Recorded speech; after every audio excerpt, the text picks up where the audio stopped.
Hi, welcome to this chapter. In this chapter, I will introduce some lighting techniques to improve your final render and get a cinematic and beautiful result. In the previous chapter, I've explained about lighting basics and introduced and covered um, physics-based lighting and also HDRI lighting, which is kind of lighter than the physics-based lighting. In this chapter, I'm gonna combine both the physics-based lighting and HDRI lighting, and I'll introduce a couple of lighting techniques to different scenarios in your scene. Here I don't have any light in the scene, and here the Eevee engine has been selected. For the first scenario, I will use just physics-based lighting. Here, let's add an area light. Area light, as I said, it's very useful for character representation or a product representation. It's so good and also heavy to compute. Here, for this character, I prefer to rotate and move the light to this position. Alright, you can make it, you can rotate it along the y-axis even and put it here. But I prefer this, or kinda this. Okay, this is so good. Now let's adjust the brightness. Here in the light settings,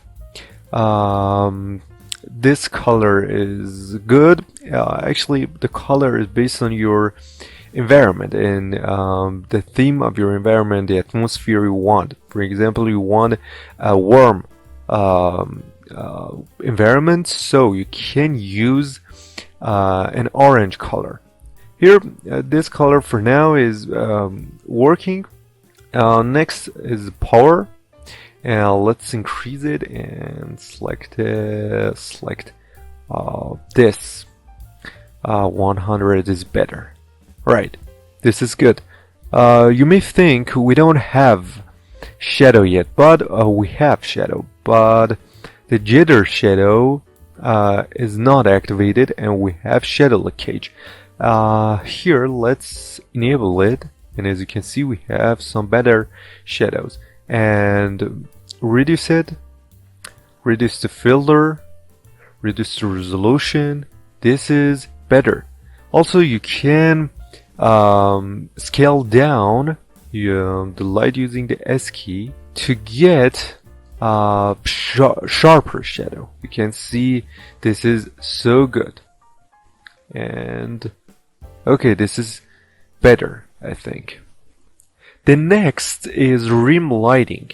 Rim lighting means you need to put a light behind the character or object, and we need to increase the power of the rim light to a high value. This is the technique of the rim lighting. Let's add an area light. Here, increase it. Here, scale it up using the S key. And rotated. This angle is so good, and put it behind the character, but not exactly this angle. You need to adjust it. For instance, you want to render from this angle.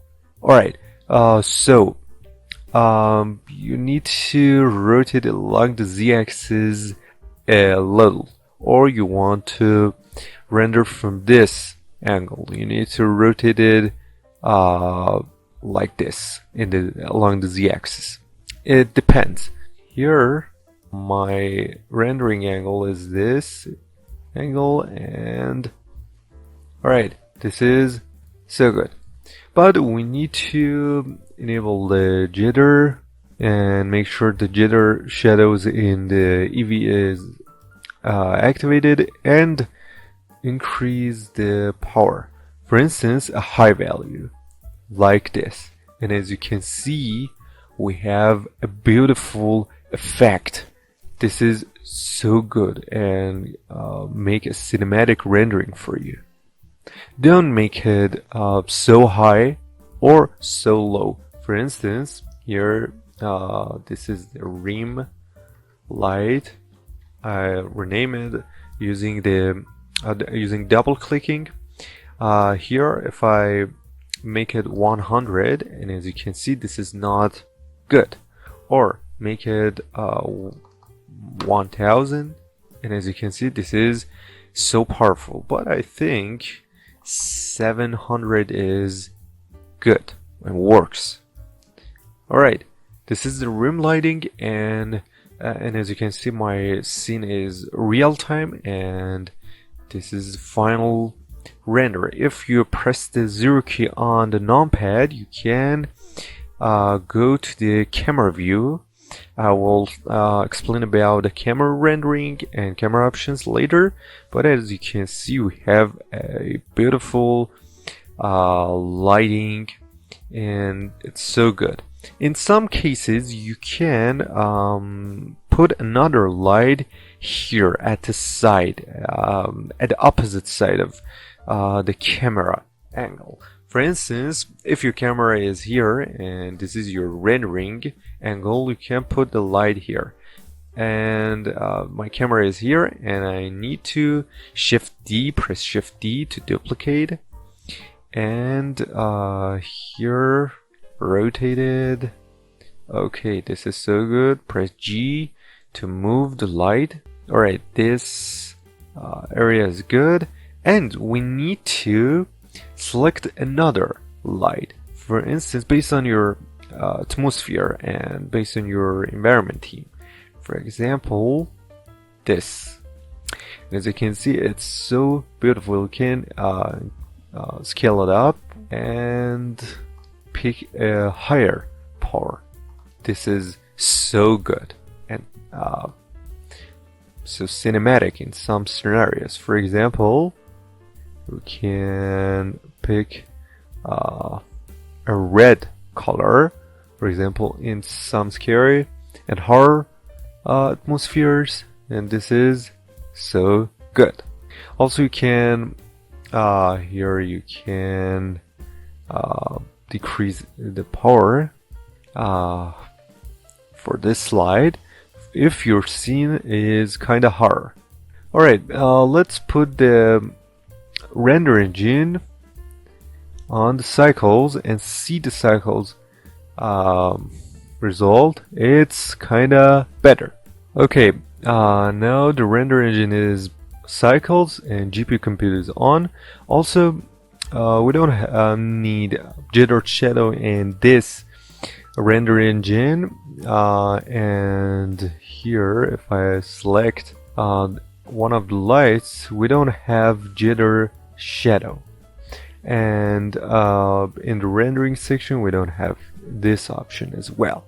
Alright, here if I go to the camera view, you can see the rendering result. It's kind of different. There is no big difference between this render engine and Eevee, but it's kind of better in details. As I said in the previous parts, we're going forward to the real-time rendering, and offline rendering is kind of deprecating, and you need to be noticed. As you can see on the YouTube, many 3D artists render on Unreal Engine in real time and get realistic results in real time. So Blender is going forward and improve its rendering engine. So we can go to the Eevee engine, and here the result is kind of good, but we don't have something called subsurface scattering. I will explain it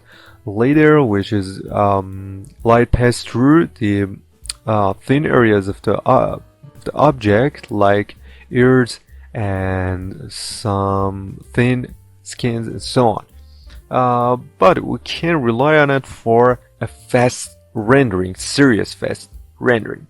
Alright, next let's implement the estuary lighting here, and instead of this light which is my main light of the scene, because this is the rim lighting, this is additional lighting, and this is the main light. So we need to delete this or deactivate this here and keep the rim lighting. At least you can delete this light as well based on your needs, but we need to keep this rim lighting. This is so important. Alright, here let's search for the environment texture. You can find it in the texture and environment texture as well without searching. Here we need to open an HDRI texture. Alright, here we have a couple of environments. As I said in the previous part, I've downloaded them from the Polyhaven website. Here I wanna pick a different environment. In the previous part I've tested this, I think, and this, but in this section I wanna test, for instance, let's test this. And here we need to connect the color to the color of the background. And here, as you can see, this is the final result. But we need to first we need to disable the grid and some UI, and also we need to make the background of the HDRI transparent to see the result better. For this, in the render section, we need to go to the film section and enable the transparency. So here we can't see the texture anymore, but we can see its effect. Press Ctrl T on the node, and in some cases it won't work. You need to go to the edit and preferences and go to the add-ons. And here in the add-ons, you need to search for the node Wrangler. In some cases it will turn off and you need to turn it on. Node Wrangler helps you to use shortcuts to add nodes. Press Ctrl T here, and now you can change the rotation of the HDRI along the Z-axis, actually the top of the HDRI. Here, this is so good. Alright, this is very good. Let's change the HDRI and let's test this.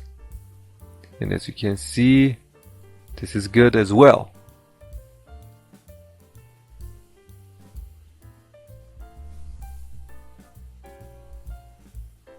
We need to test many HDRIs to get the proper result. All of them are good and applies a realistic effect on the rendering, but I need a kind of wider result. This is, I think, good. Yeah, this is so good. And here let's test the rotation as well. Let's see. Alright, this result is so good. We can switch back to the cycles and see the result, and actually for the final production can enable this to see the samples. As I said in the previous parts, I don't use a denoiser. Actually for the final render I need to disable it as well. Some noise is necessary for the final render. It will add some cinematic effects like film grain and so on. And also you can make sure you won't lose any details with denoiser. Alright, this is the final render and this is so good. As you can see, it's realistic.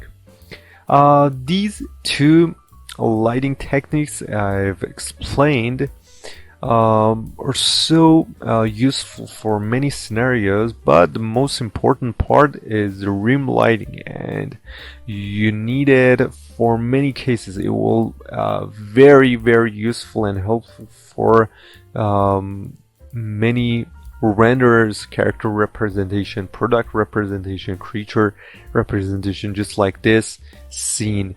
And for the environment lighting, it's different. For example, you want a lighting in a mansion. It's kind of different, and we don't have rim lighting in that case.